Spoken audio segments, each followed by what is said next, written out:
ಓಸಿ ಮತ್ತು ಸಿಸಿ ಬಗ್ಗೆ ನಮ್ಮ ಪ್ರತಿನಿಧಿ ಚರಣ್ ವಿಸ್ತೃತವಾಗಿ ಒಂದು ವರದಿ ಮಾಡಿದ್ದಾರೆ. ಬಹುಶಃ ಇದನ್ನು ನೋಡಿದಾಗ ನಿಮ್ಗೆ ಇನ್ನಷ್ಟು ಕ್ಲಾರಿಟಿ ಬರಬಹುದು. ಮುಂದುವರೆದು ನಿಮ್ಗೆ ಏನಾದ್ರೂ ಡೌಟು ಮತ್ತೊಂದು ಮಗದೊಂದು ಏನಾಗಿದೆ ಇದ್ರ ಸಂಬಂಧ, ಯಾಕೆ ವಿಳಂಬ ಆಗ್ತಾ ಇದೆ ಅದನ್ನ ನಾವು ಮಾತಾಡೋಣ. ಮೊದಲು ವರದಿ ನೋಡ್ಕೊಂಡ್ ಬನ್ನಿ.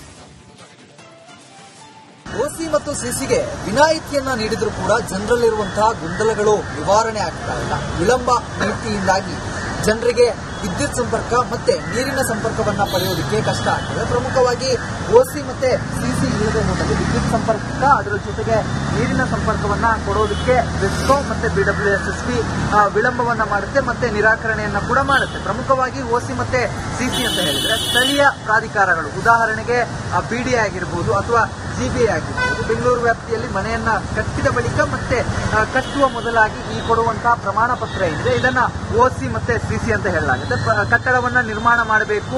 ಆ ಒಂದು ಸಂದರ್ಭದಲ್ಲಿ ಅದರ ಕಟ್ಟಡದ ವೀಕ್ಷಣೆ ಮತ್ತೆ ಅದರ ಪರಿಸ್ಥಿತಿಯನ್ನ ಗಮನಿಸಿ ಓಸಿ ಸರ್ಟಿಫಿಕೇಟ್ ಅನ್ನ ಕೊಡಲಾಗುತ್ತೆ. ಕಟ್ಟಡವನ್ನ ಕಟ್ಟಿದ ಬಳಿಕವಾಗಿ ಅದಕ್ಕೆ ಸಿಸಿ ಸರ್ಟಿಫಿಕೇಟ್ ಅನ್ನ ಕೊಡಲಾಗುತ್ತೆ. ಅಂತ ಹೇಳಿದ್ರೆ ಕಂಪ್ಲೀಟೆಡ್ ಸರ್ಟಿಫಿಕೇಟ್ ಏನಿದೆ ಅದನ್ನ ಕೊಡಲಾಗುತ್ತೆ. ಕಟ್ಟಡ ಕಟ್ಟಿ ಆದ ಬಳಿಕ ಈ ಒಂದು ಸರ್ಟಿಫಿಕೇಟ್ ಗಳನ್ನ ಕೊಡಲಾಗುತ್ತೆ. ಆದ್ರೆ ಕೆಲವೊಂದಿಷ್ಟು ಅಧಿಕಾರಿಗಳು ಈ ಒಂದು ಓಸಿ ಮತ್ತೆ ಸಿಸಿಯನ್ನ ಕೊಡದೇ ಇರುವಂತಹ ಹಿನ್ನೆಲೆಯಲ್ಲಿ ಮತ್ತೆ ಅವುಗಳನ್ನು ಕೊಡುವಲ್ಲಿ ವಿಳಂಬ ಆಗುವುದರಂತ ಕಾರಣಕ್ಕಾಗಿ ವಿದ್ಯುತ್ ಸಂಪರ್ಕ ಮತ್ತೆ ನೀರಿನ ಸಂಪರ್ಕವನ್ನು ಕೊಡೋದಕ್ಕೆ ಬೆಸ್ಕಾಂ ಮತ್ತೆ ಜಲಮಂಡಳಿಗಳು ನಿರಾಕರಣೆಯನ್ನ ಮಾಡುತ್ತೆ.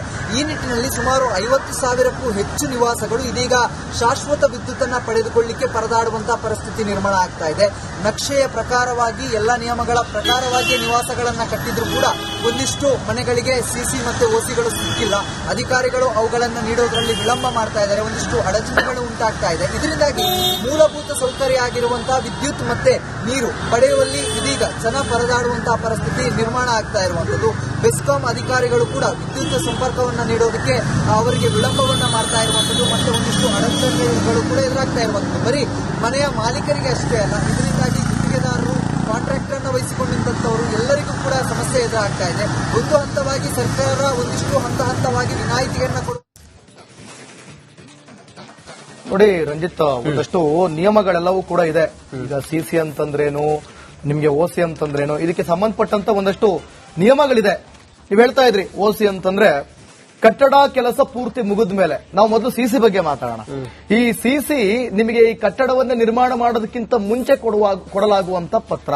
ಅಂದ್ರೆ ಅದರಲ್ಲಿ ನಕ್ಷೆ ಇರಬೇಕು, ಆರಂಭದಲ್ಲಿ ಒಂದು ದಾಖಲೆಯನ್ನ ಇದನ್ನು ಪಡ್ಕೊಳ್ಬೇಕು, ಅನುಮೋದಿತ ನಕ್ಷೆ ಪ್ರಕಾರವೇ ಕೆಲಸ ಆಗಬೇಕು, ಈ ನಿಯಮವನ್ನ ಪಾಲಿಸಿದಂತಹ ದೃಢೀಕರಣ ಪತ್ರ ಇರಬೇಕು, ಅದ್ರ ಬಿಲ್ಡರ್ಗಳ ಕೈಲಿ ಇರಬೇಕು. ಜೊತೆಗೆ ನಗರ ಪ್ರಾಧಿಕಾರದಿಂದ ಅನುಮೋದನೆ ಸಿಕ್ಕಿರಬೇಕು, ಕಟ್ಟಡದ ಅಡಿಪಾಯ ಹಾಕುವ ಮುನ್ನ ಪರಿಶೀಲನೆ ಮಾಡಿರಬೇಕು, ಅನುಮೋದಿತ ನಕ್ಷೆ ಪ್ರಕಾರ ಕನಿಷ್ಠ ಅಂತರ ಬಿಟ್ಟು ಕಾಮಗಾರಿ ಮಾಡಬೇಕು. ಓಸಿ ಅಂತಂದ್ರೆ ನಿಮ್ಗೆ ಇದು ಕಂಪ್ಲೀಟ್ ಆಗಿ ಕೆಲಸ ಆದ್ಮೇಲೆ ಈ ಕಟ್ಟಡವನ್ನ ಬಳಸೋದಕ್ಕೆ ಯೋಗ್ಯ ಅನ್ನುವಂತ ಒಂದು ಪತ್ರ ಇರಬೇಕು. ಕಟ್ಟಡವು ವಾಸಿಸಲು ಮತ್ತು ಬಳಸಲು ಈ ವಿದ್ಯುತ್ ಮತ್ತು ನೀರನ್ನ ಶಾಶ್ವತವಾಗಿ ನಾವು ಪಡೆದುಕೊಳ್ಳಲು ಯೋಗ್ಯ ಅಂತ. ಇವೆರಡು ಇಲ್ಲ ಅಂದ್ರೆ ಸೊ ನಾವ್ ಹೆಂಗ ಮನೇಲಿ ಬದುಕೋದು? ಸೊ ಅದೇ ಇಲ್ಲ, ಅದರಲ್ಲೇ ಗೊಂದಲ ಜನರಿಗಿರೋದು. ಇದಕ್ಕೆ ಅಧಿಕಾರಿಗಳ ನಿರ್ಲಕ್ಷ್ಯ. ಖಂಡಿತ ಎಸ್, ಓಸಿಸಿಸಿ ಖಂಡಿತವಾಗ್ಲೂ ಕೂಡ ಬೇಕು. ಒಂದು ಕಟ್ಟಡದ ಗುಣಮಟ್ಟ ಮತ್ತು ಆ ಕಟ್ಟಡದಲ್ಲಿ ಯಾರು ಬಂದಿರಬಹುದು. ಬೇಕಾದ್ರೆ ಈಗ ನಮ್ಮ ಕನಸಿನ ಮನೆ ಅಂತ ಹೇಳಿದ್ರೆ ಆ ಮನೆಯಲ್ಲಿ ಅವ್ರು ಇರ್ತಾರೆ, ಅವ್ರ ಕುಟುಂಬ ಇರುತ್ತೆ. ಏನಾದ್ರೂ ಹೆಚ್ಚು ಕಮ್ಮಿ ಆಗಿ ಇನ್ನೊಂದೇನೋ ಆಗಿ ಇನ್ನೇನೋ ದುರಂತ ಆಗಿ ಮತ್ತೇನೋ ಆಗ್ಬಾರ್ದು. ಇನ್ನೊಂದು ಪರಿಸ್ಥಿತಿ ನಮ್ಗೆ ಆ ರೀತಿ ಆಗಬಾರ್ದು ಅನ್ನೋ ಕಾರಣಕ್ಕೋಸ್ಕರ ಓಸಿಸಿಸಿಯನ್ನ ಜಿಬಿಎ ಬೆಂಗಳೂರಿನಲ್ಲಿ ನೀಡುತ್ತೆ. ಆದ್ರೆ ಈಗ ಪ್ರಾಬ್ಲಮ್ ಆಗಿರೋದು ಏನು ಕೇಳಿದ್ರೆ, ಸರ್ಕಾರ ಇಂಥದ್ದೊಂದು ಸಡಿಲಿಕೆ ಕೊಟ್ಟರು ಕೂಡ 30-40 ಸೈಟ್ಗೆ, ಅದ್ರ ಜೊತೆಗೆ 60-40 ಸೈಟ್ಗೆ ಓಸಿಸಿಸಿ ಅಗತ್ಯ ಇಲ್ಲ ಕಟ್ಟಡ ಕಟ್ಟೋದಕ್ಕೆ ಅಂತೇಳಿ ಹೇಳಿದ್ರು ಕೂಡ ಈಗ ಜನ ಎಸ್ ಹಿಂಗ ಆಗಿದೆ, ನಾವು ಕಟ್ಟಡ ಕಟ್ಟಬಹುದು ಅಥವಾ ನಾವು ಮನೆ ಕಟ್ಟಬಹುದು ಅಂತ ಹೇಳಿ ಬಹಳ ಖುಷಿಯಿಂದ, ಬಹಳ ಒಂದು ರಿಲೀಫ್ ಜನರಿಗಿತ್ತು. ಆದ್ರೆ ಜಿಬಿಎ ಮುಂದೆ ಹೋದ್ರೆ ಪರ್ಮಿಷನ್ ಸಿಗ್ತಾ ಇಲ್ಲ, ಲೈಸೆನ್ಸ್ ಬೇಕಲ್ಲ, ಆ ಲೈಸೆನ್ಸ್ ಸಿಗ್ತಾ ಇಲ್ಲ ಅನ್ನೋದು, ಪರವಾನಗಿ ಸಿಗ್ತಾ ಇಲ್ಲ ಅನ್ನೋದು ಈಗ ಜನರ ಅಸಮಾಧಾನ. ಯಾಕೆ ಹಿಂಗೆ ಅಂತೇಳಿ ಬಂದಾಗ ಅಧಿಕಾರಿಗಳು ಹೇಳೋದು ಸರ್ವರ್ ಪ್ರಾಬ್ಲಮ್ ಅಂತ ಹೇಳ್ತಾರೆ. ನಾವು ಚರ್ಚೆ ಮಾಡೋಣ, ನಾವು ಮಾತಾಡೋಣ.